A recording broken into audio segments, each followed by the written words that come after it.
or something, yeah. Can you see? Ready?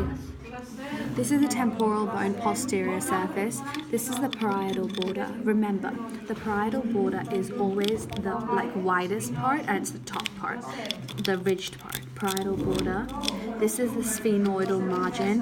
Why? Because you know that this would be the sphenoidal margin if by the mastoid part, it's always the occipital margin. Then you've got one groove which splits off into two on the cerebral surface. Squamous part cerebral surface is called the arterial groove. Then going further down, you've got this fat bump called the arcuate eminence. Next to the arcuate eminence, this is also the anterior surface of petrous part. Anterior surface of petrous part. This is the posterior surface of petrous part, and this is the superior surface of petrous part. Here is the subarcuate fossa.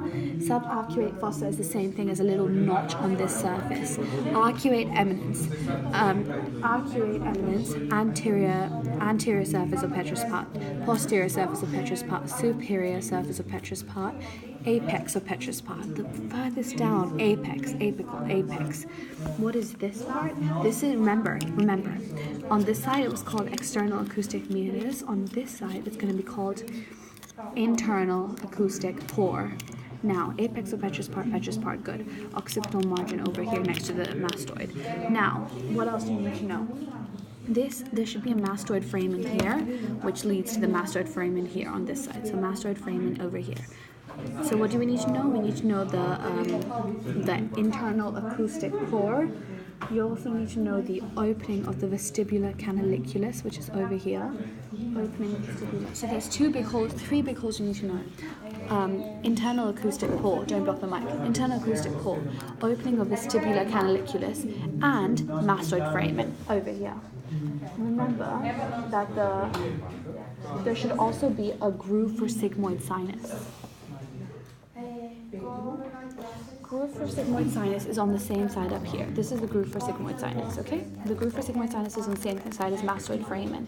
What was this? Internal acoustic pore. What was this? Opening of vestibular canaliculus. What was this? Mastoid foramen. Around here was the groove for sigmoid sinus. Then this was the occipital margin.